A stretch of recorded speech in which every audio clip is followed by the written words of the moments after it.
Assalamualaikum warahmatullahi wabarakatuh. Jumpa kembali di channel RDS Education.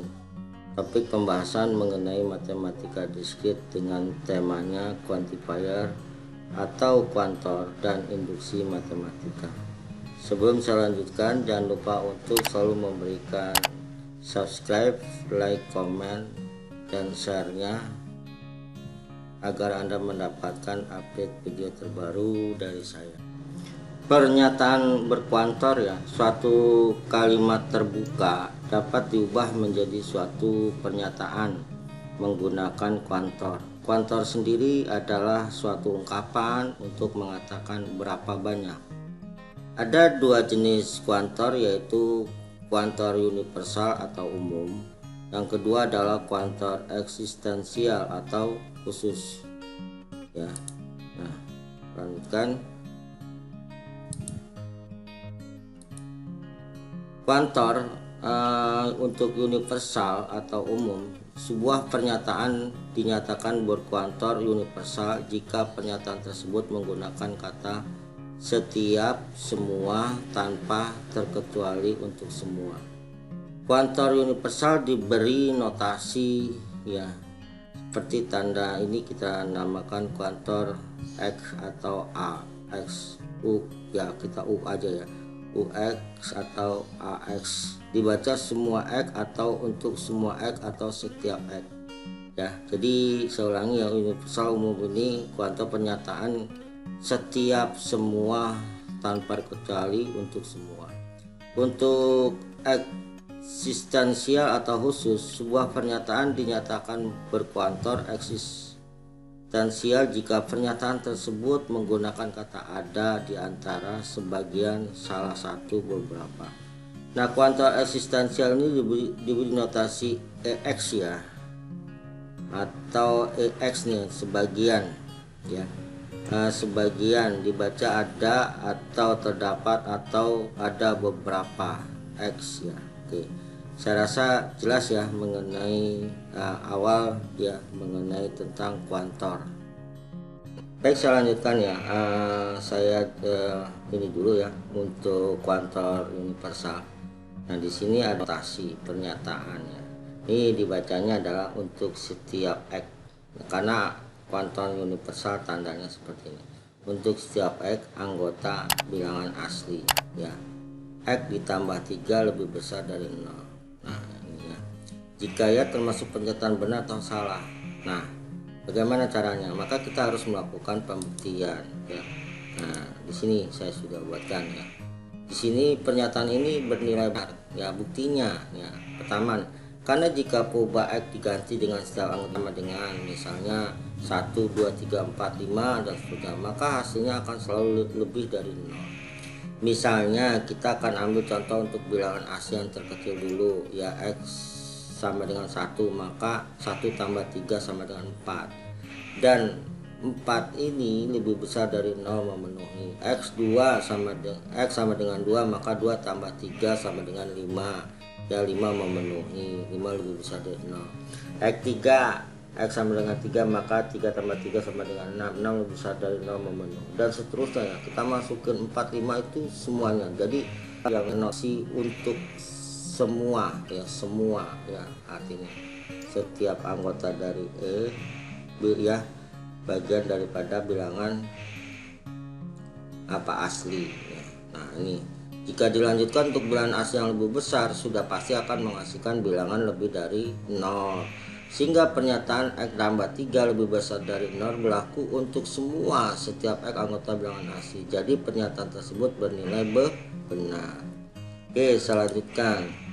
Nah, contoh lain nih ya, misalnya ini notasinya. Ini merupakan bilangan prima. Contohnya ya, di sini kita bacanya untuk setiap ya, atau semua lah, untuk setiap N anggota daripada B ya, 2 pangkat N dikurang 1 ya. Untuk setiap anggota N bilangan bulat ya, B ini bilangan bulat, berlaku merupakan bilangan prima ya, bilangan prima.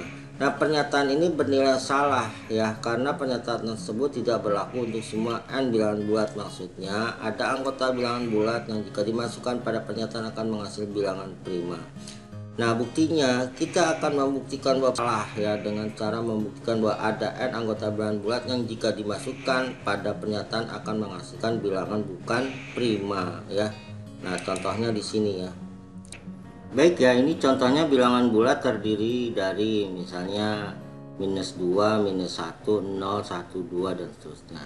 Misalnya ya, diambil contoh n sama dengan min 2, maka 2 pangkat minus 2 dikurang 1 sama dengan, ini kan berarti minus 2 ya, berarti 1 per 2 pangkat 2 dikurang 1 sama dengan 1/4. 1/4 dikurang 1 sama dengan 1/, ya, sama dengan minus 3/4. Ini bukan prima, tidak memenuhi. Alasannya pertama, karena ini bukan bilangan bulat ya, bukan bilangan bulat. Bilangan prima itu adalah bilangan bulat. N sama dengan min 1, 2 pangkat min 1 dikurang 1 sama dengan 1/2. Ya, 2 pangkat 1 min 1 sama dengan setengah dikurang 1 sama dengan min setengah. Ini juga bukan bilangan prima karena pecahan. Ya, kita bisa lihat lagi, masukkan 0, hasilnya 0 juga bukan prima, tidak memenuhi. Ya, n sama dengan 1 maka 2 pangkat 1 nih ya, hasilnya 1 juga bukan prima ya, tidak memenuhi. Nah, n sama dengan 2 maka 2 pangkat 2 kurang 1 sama dengan 4 kurang 1 sama dengan 3. Nah, 3 adalah bilangan prima dan kedua bulat, lagi bilangan bulat, prima memenuhi.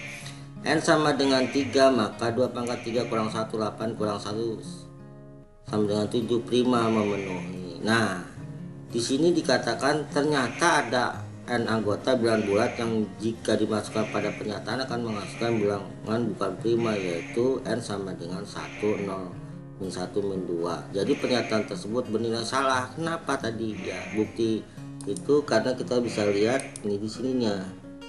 Ininya ya.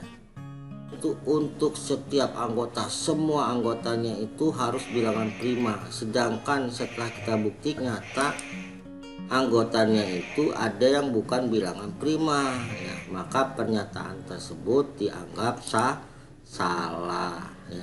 Baik ya, saya lanjutkan. Nah ya,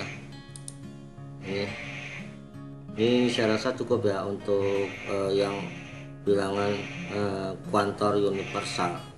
Nanti saya lanjutkan yang ini ya, kuantor eksistensial ya. Baik ya, untuk selanjutkan kuantor eksistensial ya. Jika Px merupakan kalimat terbuka, maka ya kita bisa lihat di sini ya, di sini ada Ix ya, Px dibacanya beberapa X berlaku Px ya. Nah, ini ya, terdapat X sedemikian sehingga berlaku Px. Nah, sini juga kalau kita baca terdapat X ya, anggota dari S sedemikian hingga berlakulah Px. Nah, kuantor eksistensial ini adalah kuantor yang ada, istilahnya itu pemahamannya ada ya, sebagian atau minimal 1 ya, 2, 3 atau beberapa. Itu beda dengan kuantor yang universal itu semua anggota. Ini ada beberapa atau 1 minimal ya. Nah, contoh, ada siswa di kelas yang ngantuk ya. Kalau siswanya 20 orang berarti ada mungkin 1 atau 2 yang ngantuk. Beberapa mahasiswa kelas ini mendapat nilai A pada mata kuliah logika. Iya ya, berarti tidak semuanya kan, tapi beberapa. Nah, ini memenuhi yang namanya kuantor eksistensial ya.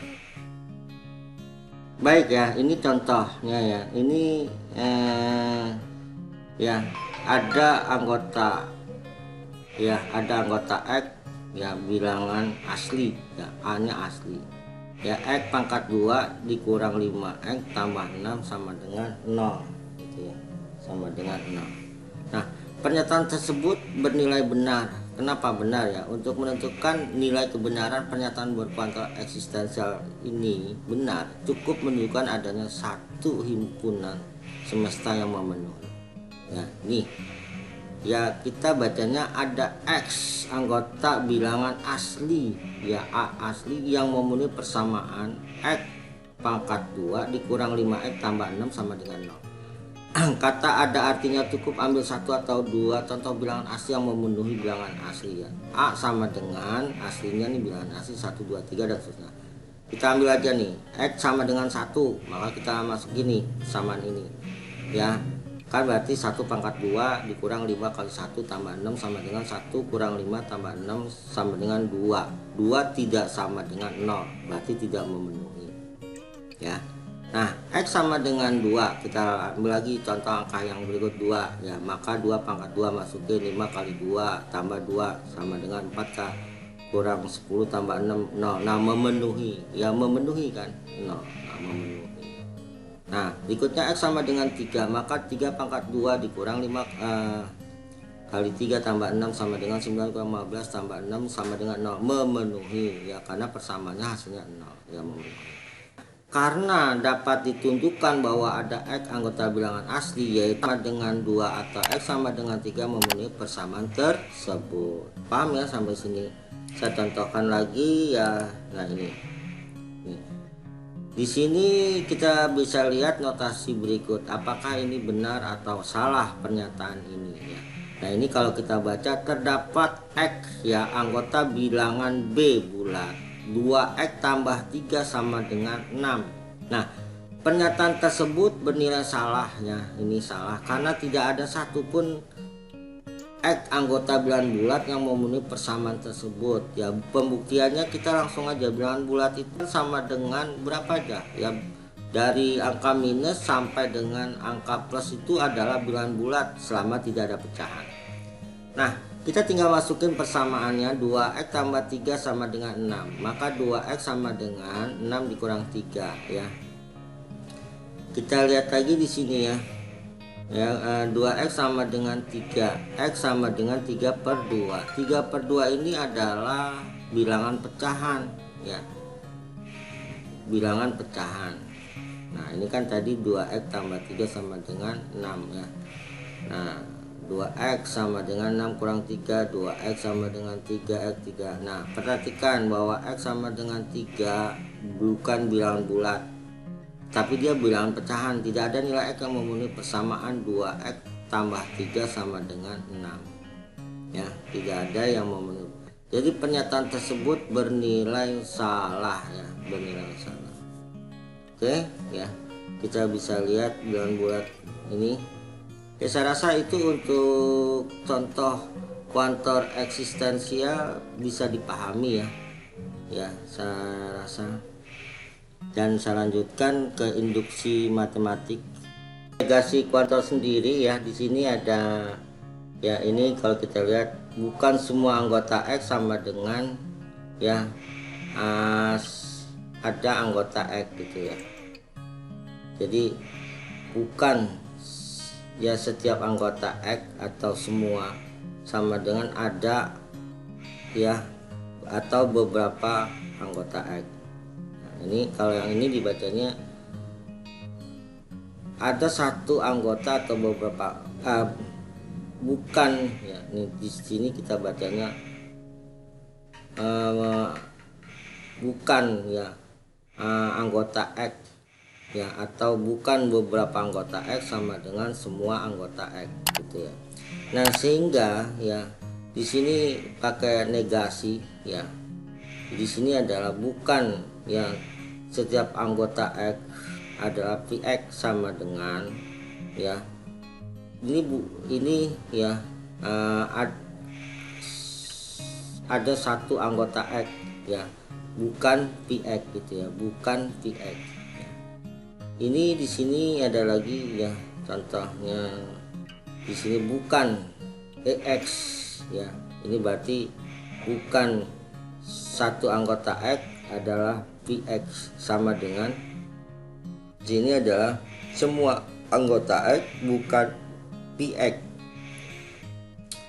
Nah, kita lihat ya sigma ya, negasi sigma ya, semua X Px jika X ya, jika ya X Qx ya, bukan semua anggota X Qx jika Qx sama dengan ada beberapa anggota ya yang bukan Qx jika Qx sama dengan ya, kalau kita lihat ya beberapa anggota X Px dan ini pakai dan Qx. Itu untuk yang negasi kalau kita ketemu ya dengan kasus-kasusnya ya. Saya rasa itu lengkap ya. Saya rasa tadi tambahan, ternyata negasi saya belum jelaskan. Sebelum ke induksi matematika. Baik ya, saya lanjutkan untuk induksi matematika. Induksi matematik merupakan teknik pembuktian yang baku dalam matematik ya, khususnya menyangkut bilangan positif. Prinsip induksi sederhana, misalkan Pn adalah pernyataan perihal bilangan bulat positif dan kita ingin membuktikan bahwa Pn benar untuk semua bilangan positif n. Untuk membuktikan pernyataan ini kita hanya menunjukkan bahwa syarat pembuktian dalam induksi matematika ya P1 benar, dan nomor 2 untuk semua bilangan bulat positif n lebih besar sama dengan 1. Jika Pn benar maka Pn plus 1 juga benar. Langkah pertama ini dinamakan basis induksi ya, langkah kedua dinamakan langkah induksi. Asumsi jika Pn benar dinamakan hipotesis induksi. Nah, di sini sebelum saya bahas lebih lanjut, saya perhatikan dulu ya beberapa kalimat ya dalam bentuk kalimat berikut ya. Contoh, langit mendung dan gelap. Kalau hujan turun dengan lebat, kesimpulannya sebentar lagi akan terjadi banjir. Nah, kesimpulan ini adalah suatu dugaan. Dugaan diambil dari pengalaman ya, karena biasanya jika hujan turun maka akan ada banyak genangan air. Dan jika langit mendung begitu gelap, artinya hujan akan berlangsung lama sehingga genangan air akan semakin banyak dan kemungkinan menyebabkan banjir. Nah, contoh kedua ya, kerbau punya mata, ayam punya mata, kucing punya mata, setiap hewan punya mata. Nah, kesimpulannya dugaan diambil dari setiap hewan pasti mempunyai mata, padahal belum tentu semua hewan punya mata. Nah, dua contoh tersebut merupakan contoh pemikiran induktif. Nah, di sini berpikir induktif adalah berpikir menggunakan kejadian atau pengalaman yang sering dijumpai, khususnya lalu disimpulkan menjadi kebenaran secara umum. Nah, hal-hal yang khusus ini akan menjadi hal yang umum. Nah, itu tentang pandangan berpikir secara induktif. Nah, contoh dalam matematika ya, saat kamu menjumlahkan bilangan ganjil pertama ya, 1 tambah 3 sama dengan 4. Nah, 4 ini sama dengan 2 pangkat 2. 1 tambah 3 tambah 5 sama dengan 9. 9 ini sama dengan 3 pangkat 2. 1 tambah 3 tambah 5 tambah 7 sama dengan 16. 16 sama dengan 4 pangkat 2. 1 tambah 3 tambah 5 tambah 7 tambah 9 sama dengan 25. 25 ini sama dengan 5 per 2. Nah, berdasarkan pola yang kamu temukan, bagaimana caramu menentukan jumlah 10 bilangan ganjil pertama? Nah, perhatikan di bawah ini ya. 1, 3, 5, 7, 9 itu dan seterusnya sama dengan 2n kurang 1. Misalkan dimasukkan n-nya 1. 2 kali 1 dikurang 1 berarti 1. Berikutnya n-nya kedua misalnya 2 ya. 2 kali 2 4 kurang 1 3. Berikutnya misalnya n-nya 3, 2 kali 3 6 dikurang 1 5 dan seterusnya ya, merupakan bilangan ganjil. 1 dan 3 merupakan dua bilangan ganjil pertama berjumlah 4 ya, sama dengan 2 pangkat 2. 1 3 5 merupakan 3 bilangan ganjil pertama berjumlah 9 sama dengan 3 pangkat 2. 1 3 5 7 merupakan 4 bilangan ganjil pertama berjumlah 16 sama dengan 4 pangkat 2. Nah, berdasarkan pola tersebut ya, dapat diduga bahwa jumlah dari 10 bilangan ganjil pertama adalah 10 pangkat 2, ini 100. Nah, kalau kita buktikan, kita coba teruskan ya, dimana nanti nilainya adalah 100. Nah, lalu bagaimana jika kita menjumlahkan n? Nah, bilangan ganjil pertama, bagaimana cara mendapatkannya? Maka kita lakukan pencarian. Cobalah ya kita membuktikan bahwa n pangkat 2 ditambah n tambah 41 merupakan bilangan prima. untuk semua bilangan asli. Nah, pertama ya, n sama dengan 1 ya, kita masukkan nilainya, n nya 1 pangkat 2 tambah 1 tambah 41 sama dengan 1 tambah 1 tambah 41 sama dengan 43. 43 ini adalah bilangan prima. Bilangan prima adalah bilangan yang dibagi 1 atau bilangan dirinya sendiri ya. Nah, untuk n sama dengan 2 pangkat 2 ya, tambah 2 tambah 41 ya, 4 tambah 2 tambah 41 sama dengan 475 ya. Untuk n yang sama dengan 3 juga sama, 3 pangkat 2 tambah 3 tambah 41 sama dengan 9 tambah 3 tambah 41 sama dengan 535 dan seterusnya. Nah, untuk n sama dengan 40 ya, 40 pangkat 2 tambah 40 tambah 41 sama dengan 1600 tambah 40 tambah 41 1681, ini juga prima. Nah, untuk N41 dan seterusnya juga melakukan bilangan prima. Nah, kita belum bisa menyatakan benar ya, kita harus melakukan penelusuran lebih lanjut ya. Untuk N41 ya, 41 pangkat 2 ditambah 41 tambah 41 sama dengan, ini bisa kita jadikan 41 ya, dalam kurung 41 kali 41 ditambah 1 tambah 1 ya, sama dengan 41 ya, di sini 43 ya Pak. Nah, perhatikan bahwa tanpa menentukan hasil dari dua buah bilangan asli, hal ini berarti pernyataannya tersebut tidak berlaku untuk n sama dengan 41 ya. Jadi dapat disimpulkan bahwa n pangkat 2 tambah n tambah 41 merupakan bilangan prima berlaku untuk semua n bilangan asli, merupakan pernyataan yang salah. Ternyata setelah dia itu bilangan 41 ya, ternyata hasilnya bukan bilangan prima. Oke, saya rasa itu bisa dipahami ya untuk induksi ya, induksi matematika ini. Nah, kalau kita lihat ternyata kesimpulannya apa sih setelah kita mempelajari induksi ini ya, bahwa kelemahan daripada induksi matematis ini adalah bahwa perhitungan secara matematis ya tidak selalu menghasilkan nilai sesuatu yang benar. Kelemahannya itu ya, mungkin urutan pertama sampai 10 itu bisa benar, tapi setelah itu bisa saja berubah. Nah, itu kelemahan daripada induksi matematis. Nah, akan ditambahkan ya dengan adanya deduktif ya. Ada deduktif matematis itu menambahkan ya proses kelemahan daripada induksi. Nah, deduksi ini adalah mencari solusi ya, bagaimana pernyataan itu benar atau salah ya dengan tepat ya, dengan kita menggunakan salah satunya lagi adalah deduksi. Oke, saya rasa untuk induksi cukup ya. Oke, saya tambahkan lagi ya prinsip induksi sederhana. Misalnya Pn adalah pertanyaan perihal bilangan bulat positif ya. Kita ingin membuktikan bahwa Pn benar untuk semua bilangan bulat positif n. Nah, untuk membuktikan pernyataan ini kita hanya perlu menunjukkan bahwa P1 benar, dan jika Pn benar maka Pn plus 1 juga benar untuk setiap n nya lebih besar sama dengan 1. Nah, maka selanjutnya di sini untuk membuktikan pernyataan ini kita harus perlu menunjukkan bahwa P1 nya benar. P1 nya benar, dan jika Pn benar maka Pn plus 1 juga benar untuk setiap n lebih besar sama dengan 1. Nah, induksi matematik berlaku seperti efek domino juga ya, di mana dia akan jatuh akan terus gitu ya. Nah, untuk merobohkan semua domino cukup mendorong domino pertama ya. Domino pertama akan mendorong domino kedua, domino ketiga mendorong domino ketiga, dan seterusnya.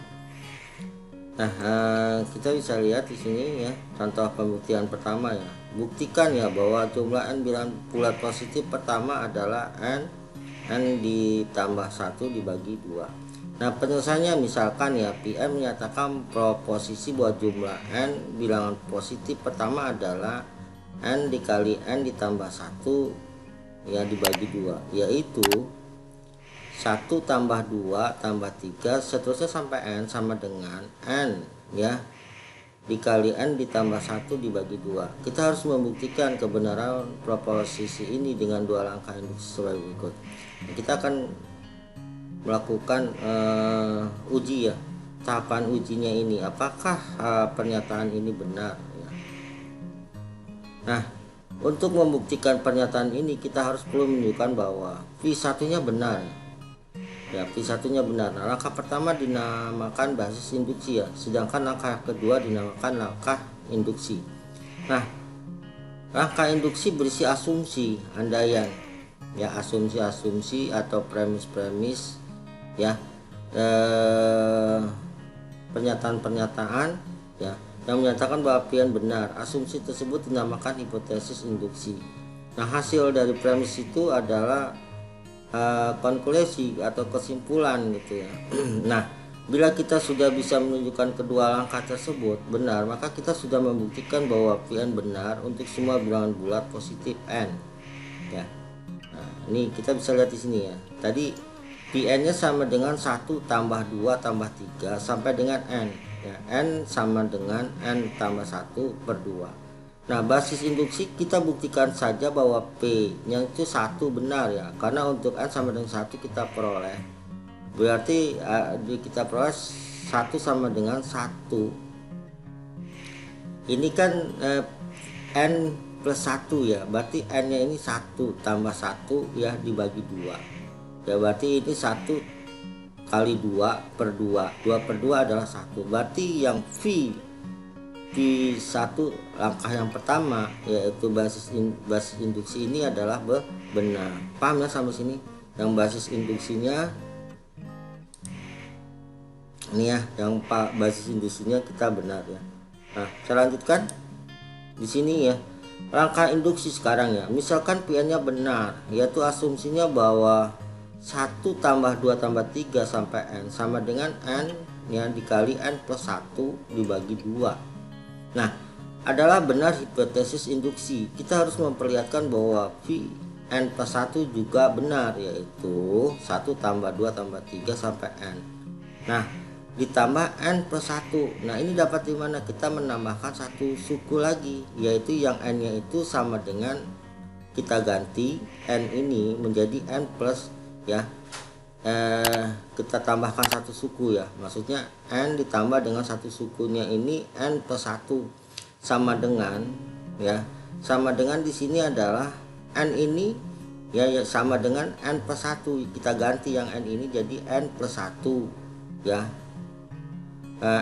dikali n ditambah 1 ya, ditambah 1 per 2. Paham nggak? Saya ulang ya. Di langkah induksi ini misalkan Pn benar, kita asumsikan bahwa 1 tambah 2 tambah 3 sampai dengan n sama dengan n dikali n plus 1 per 2. Kalau kita gunakan hipotesis induksi adalah benar, kita harus memperlihatkan bahwa Vn plus 1 juga benar.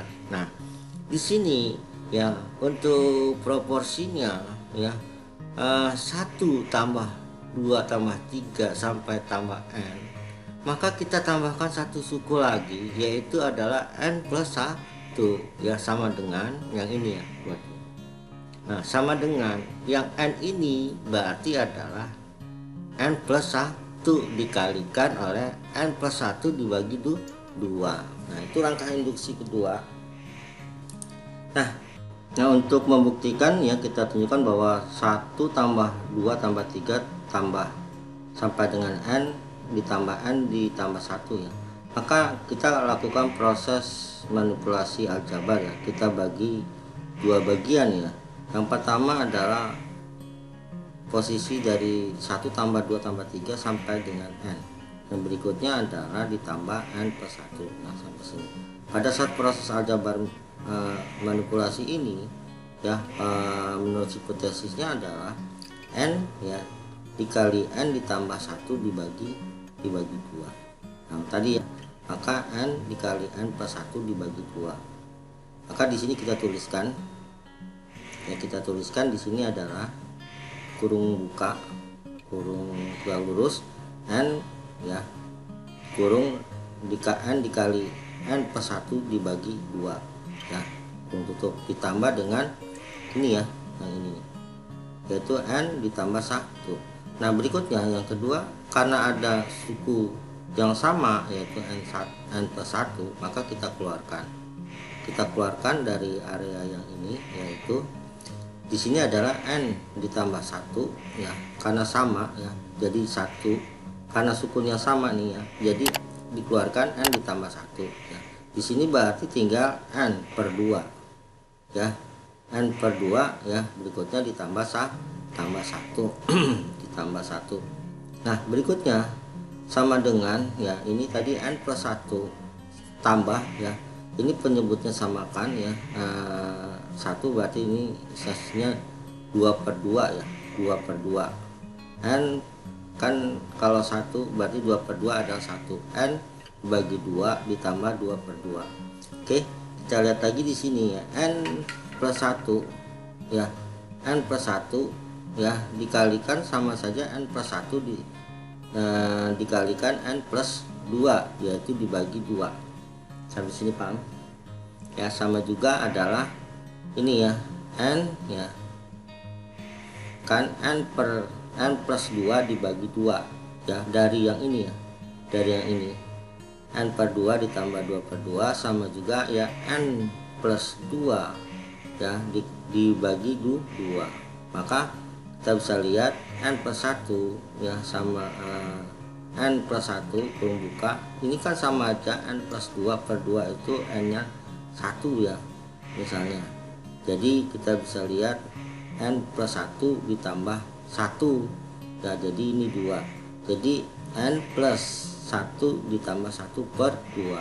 Nah ini sudah terbentuk pembuktian kesamaannya. Karena langkah 1 dan 2 telah dibuktikan benar, maka terbukti bahwa untuk semua bilangan bulat positif n1 ya, positif n 1 tambah 2 tambah 3 1 sampai n sama dengan n di n tambah 1 ya dibagi 2 ya. Oke, berarti pernyataan ini benar. Saya rasa untuk induksi ini cukup ya. Nah, tadi saya udah bilang ya, di video di pembahasan sebelum ini, yaitu bahwa memang ada kelemahan di dalam proses induksi, maka ada keseimbangan. Kita biasanya nanti setelah ini kita melakukan proses deduksi atau deduktif, yaitu untuk melengkapi kelemahan daripada induksi. Saya rasa untuk materi matematika diskrit untuk pembahasan mengenai ini selesai ya, masalah mengenai kuantum dan matematika induksi. Saya rasa cukup sekian, dan jangan lupa ya untuk selalu memberikan subscribe, like, dan notice bellnya dan komennya agar Anda mendapatkan update video terbaru dari saya.